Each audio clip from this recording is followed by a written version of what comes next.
He rode TV screens as the ideal hero for years. Then, all of a sudden, Clayton Moore left the show in 1952. No one was aware of the reason. Was it cash? Was it in charge? The stand-in actor was a complete failure. Moore never mentioned the incident when he got back. Then, in the 1980s, a startling lawsuit attempted to permanently remove his mask. Unlike any of the show's villains, the real guy behind the Lone Ranger engaged in far more sinister combat. On September 14, 1914, Jack Carlton Moore was born in Chicago. Of his 3 sons, he was the youngest. Charles, his dad, worked as a real estate broker. Even during the Great Depression, the family's finances were secure. The Moores had a live-in housekeeper and even a vacation house in Canada, while many families were losing everything. Young Jack was able to dream and explore, something that most children do not have, thanks to that comfort.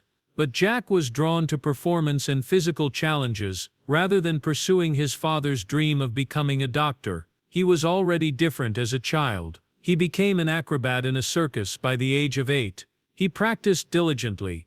He wasn't merely having fun. During summer vacations to Canada, Jack was performing gymnast-style flips and hanging from trees while the other children played and swam. It was worthwhile. He was a member of the Flying Bears, a professional trapeze group by the time he reached 19. He was more than a mere entertainer. He had to catch people in mid-air since he was the catcher. He thrived on it despite the danger and demands. The opening of the Chicago World's Fair took place in 1934. Jack Moore was there, performing far above the masses, and millions of people gathered to see the future. He dazzled onlookers with his strength and accuracy throughout his daily performances. It was more than just amusement. Exposure was the cause. People began to take notice of him. Not simply his flips were noticed by talent scouts.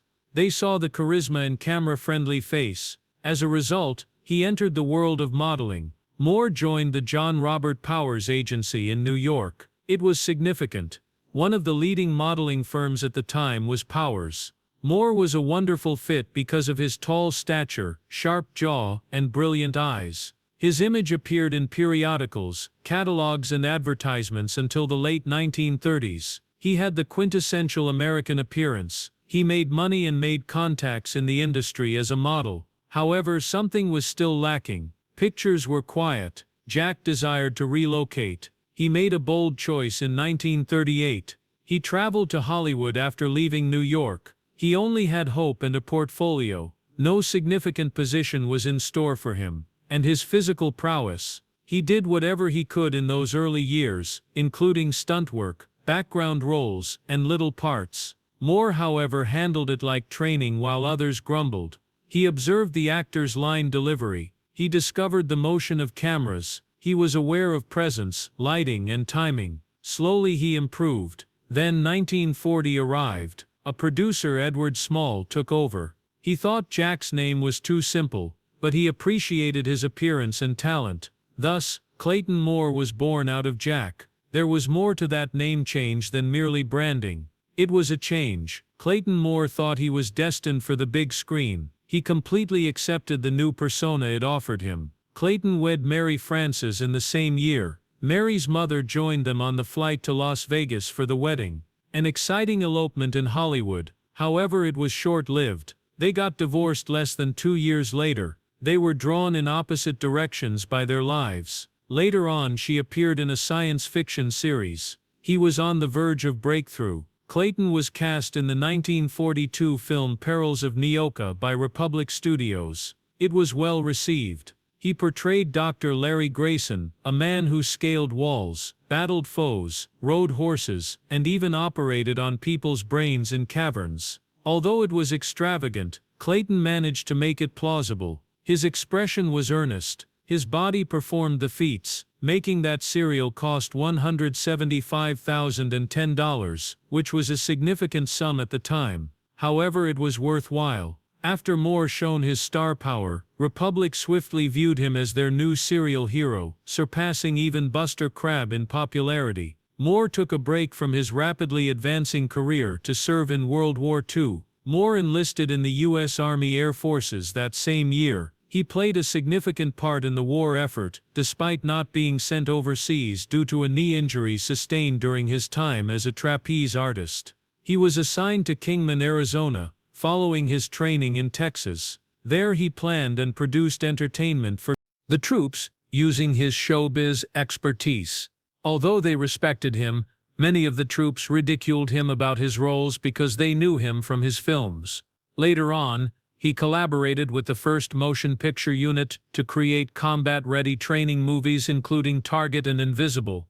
He even stayed in the Culver City, California, base of the force. Moore claimed he was proud of his efforts even if his duty wasn't particularly active. In July 1945, he was honorably discharged. He also experienced something even more intimate while he was in Arizona. Moore called his fiancée, model Sally Allen, from the military post and asked her to marry him. Without hesitation, she answered sure. To be with him, she even relocated to the middle of the desert. During the 1940s, it was typical to have a quick wartime romance, but theirs lasted. After 43 years of marriage, Sally died in 1986. She wasn't only in favor of Moore, she became a member of the base's morale and frequently participated in the performances he planned.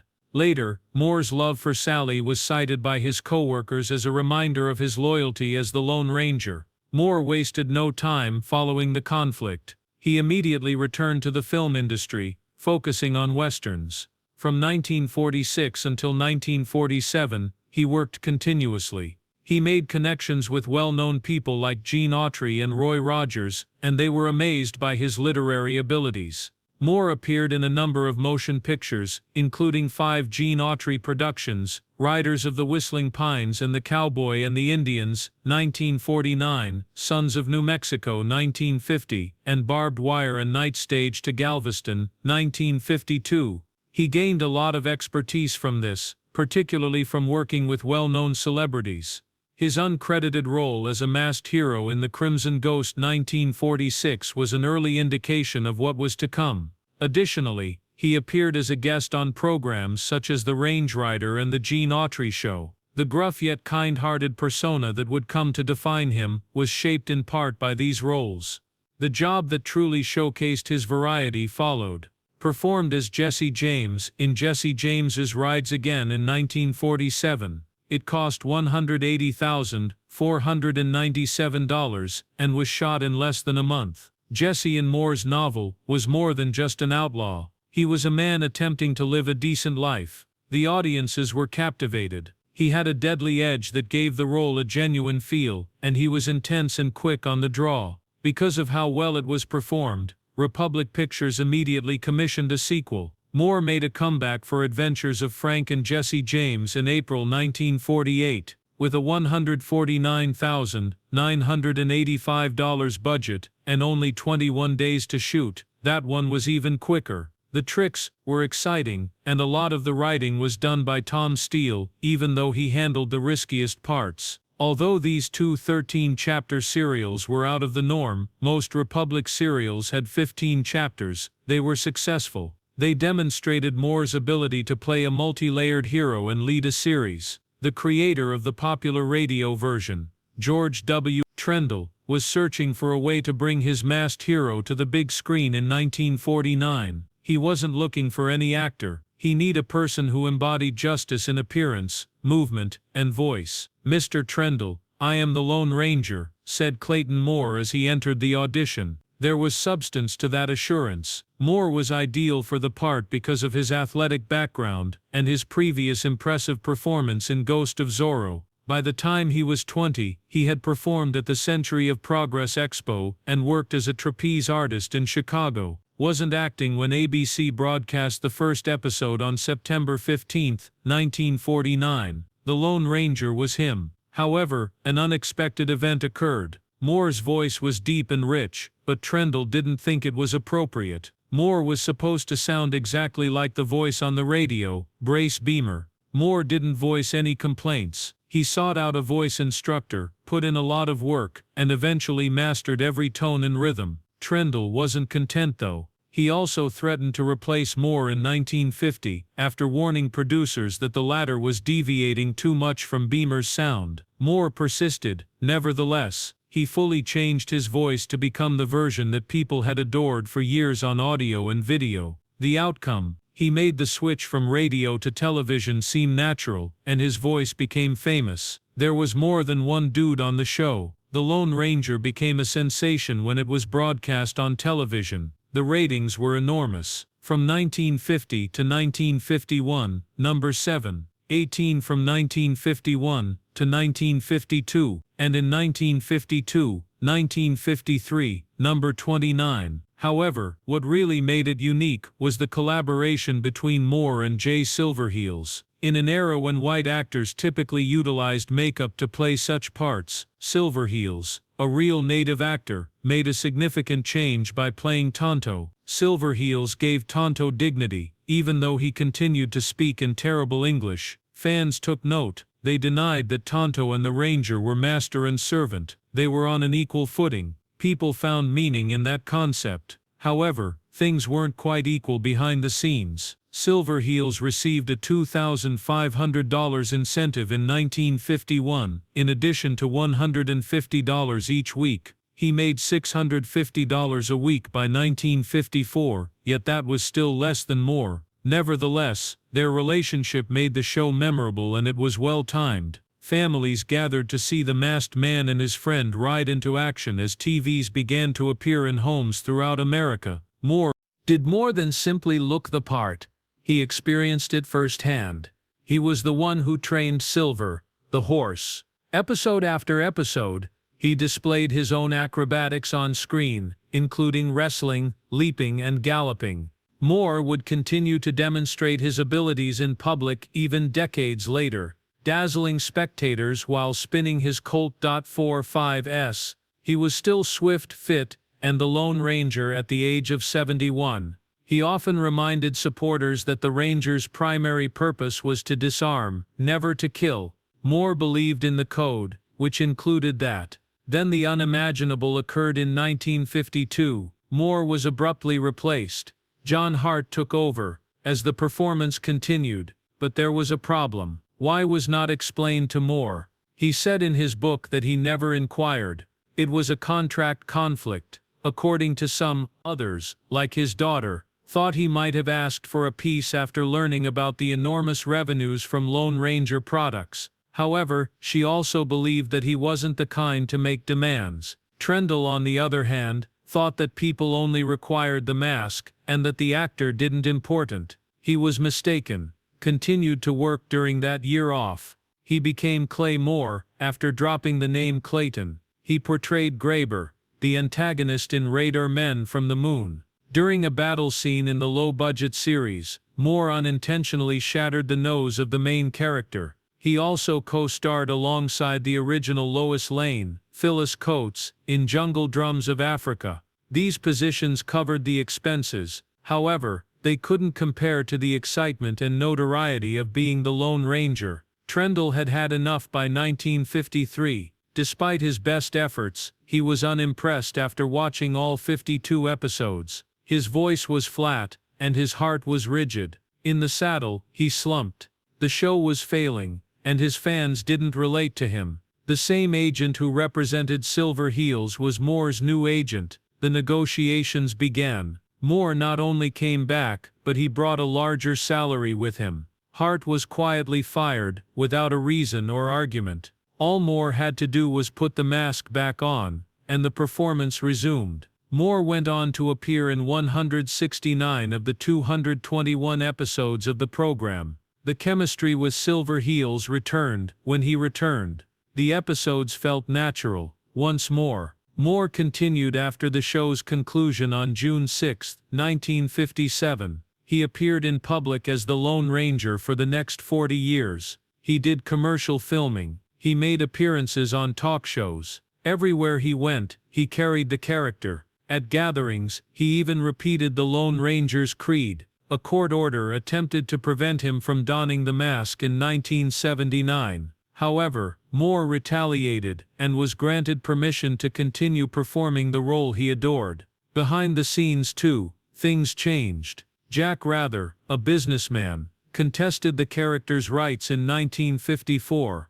In addition to bringing Moore back, he used his own funds to shoot the last season in color. Despite ABC's continued use of black and white, he had faith in the show's future. Instead, it went to theaters. The Lone Ranger 1956, which earned $1.55 million in the U.S., and The Lone Ranger and the Lost City of Gold 1958, which was shot in Eastman color, were the next two feature films. Moore and Silver Heels starred in both, which went on to become cult favorites. Long after the Lone Ranger TV series concluded, Clayton Moore continued to enjoy fame. He maintained the persona through commercials in the 1960s and 1970s.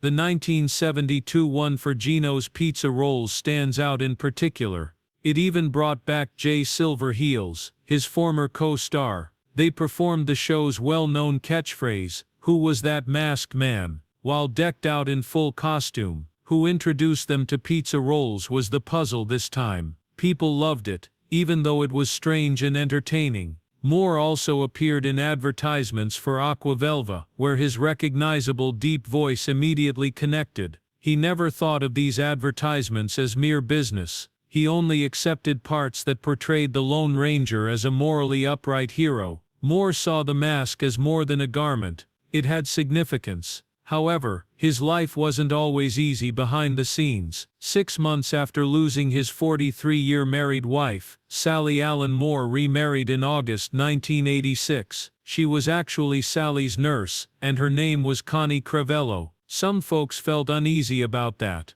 The union ended in divorce. The end of it came in 1989. Nevertheless, the pair earned headlines doing something heroic in October 1986. On a freeway in California, they assisted a driver who was hurt. Moore went in to help even though he was in his 70s by that point. Remarkably similar to the role he performed. Things became difficult after the divorce. In addition to battling a legal battle that rocked him to his core, Moore was aging and having identity issues. A startling lawsuit was filed in August 1979. Moore was prohibited from donning the mask in public by a court order issued by the Jack Rather Corporation, the owner of the Lone Ranger rights. Moore was 65. For nearly 30 years, he had made many appearances and portrayed the Lone Ranger in 221 episodes. However, a new Lone Ranger film was being planned by Rather's business.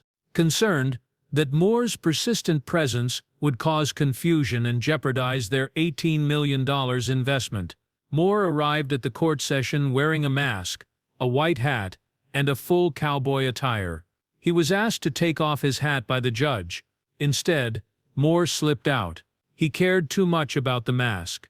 The case was not just lawful, it was so intimate. Judge Vernon Foster declared that Moore was no longer permitted to don the mask or identify himself as the Lone Ranger in public. The hit was catastrophic. The ruling was based on a previous case in which Bela Lugosi's son had failed to retain the rights to his father's Dracula image, as well as an archaic clause in Moore's contract. Moore was harshly referred to as psychotic and too elderly to be the Lone Ranger by Rather's attorney during the case. It seemed like a slap in the face, Moore subsequently remarked. Although the court acknowledged his sympathy for Moore, he maintained that the law was unambiguous. A chapter that had lasted since 1949 came to an end. Moore persisted. Nevertheless, he teamed up with Foster Grant Sunglasses in 1980. He would wear shades if he was unable to wear the mask. He co-starred with Woody Allen and Raquel Welch in their Who's Behind Those Foster Grants ad. He didn't wear a mask in the advertisements, but he still donned the red scarf, blue shirt and white hat. When children saw those advertisements, they began to associate the Lone Ranger with the man wearing sunglasses. It was an ingenious move. Moore maintained his public profile between 1980 and 1984 while abiding by the court's regulations. The spectacles evolved into a brand new icon. Next came the 1981 release of the film The Legend of the Lone Ranger. It exploded. The $18 million movie lost $6 million and only made $12 million. Clinton Spilsbury, the lead actor, was a complete failure. He could not act, but he looked the part. Because his lines were so awful, the producers substituted James Keach's voice for his whole performance. Despite their best efforts to hide it, reviewers discovered it. The only thing people would ever ask about the casting, according to Gene Siskel, was, who played him? Not until over an hour into the film did the Lone Ranger appear in uniform. It was sluggish and badly executed. For worst acting, Spilsbury took home 2 Razzie Awards. That was the end of his career. William A. Fraker, the director, also never directed another film. Clayton Moore's struggle involved more than simply a mask. It has to do with legacy, identity, and something far more profound. The guy who had been the Lone Ranger since 1949 eventually gained the right to don the mask once more in September 1984, following 5 arduous years of legal battle. Jack Rother, the owner of the character's rights, had been at the center of the protracted case since 1979. However, Rother abruptly dismissed the complaint on September 20th. He passed away from cancer a few weeks later, on November 4th. Some people thought Rother changed his mind when he was about to die. The letter that put an end to it was delivered to Moore's agent on October 17, 1984. Clayton Moore was once again permitted to don the Lone Ranger mask. According to a letter written by Jack's wife Bonita Granville Rather, the fight was over in an instant. Moore, however, had not waited in silence. He came up with a creative approach to maintain the image while he was prohibited from wearing the mask. Instead, he sported Foster Grant wraparound sunglasses. Even their commercial campaign featured him as the star. The public adored it. He had an appearance on the program, Real People, in 1980. He didn't even have a chance to speak since the applause was so prolonged and deafening. Supporters stood by him. More than 1 million petitions were signed. 500,000 letters were sent to him directly. Moore was admitted into the Stuntmen's Hall of Fame in 1982, 2 years prior to the case's conclusion. It paid tribute to his beginnings as a trapeze performer and his moniker, King of the Serials. Then in 1990, his position in Western history was determined. He was admitted into Oklahoma City's Hall of Great Western Performers on March 15. He became one of the greats like Gary Cooper and John Wayne. He was given the Western Heritage Award that same year. He received the Golden Boot Founders Award in 1998, which honored his legacy of Western filmmaking. These accolades were given for who he was, not only for his performance. Moore frequently said that playing him improved him as a person. In real life, he lived up to the Lone Ranger's code. He always brought up his former co-star Tonto, who was portrayed by Jay, at award shows. Silver-heeled shoes. They had produced more than 200 films and episodes together. However, 1987 saw one of the largest accolades. Moore received a star on the Hollywood Walk of Fame on June 5. It wasn't just any star, though.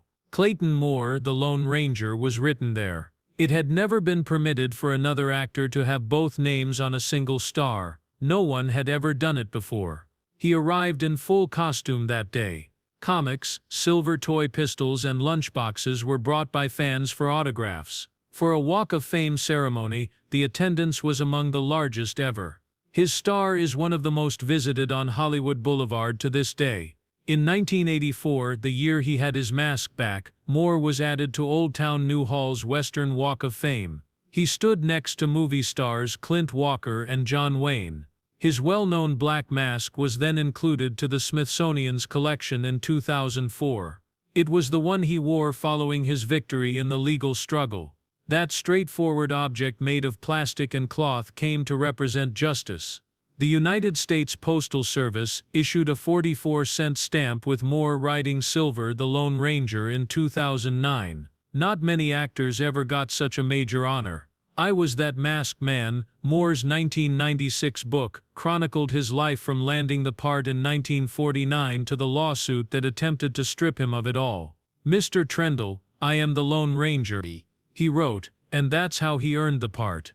He meant it too. The agony of losing the right to wear the mask was detailed in the book. He described it as a face slap. However, he also spoke about the support, the letters, and the generosity of his admirers, as well as how he had no resentment toward those who attempted to stop him. He reminded everyone of the Lone Ranger's creed, that all men are equal and that one person can make a difference during the 1996 book tour. Because of how authentic he was, as well as the stories, the book gained popular among Western lovers.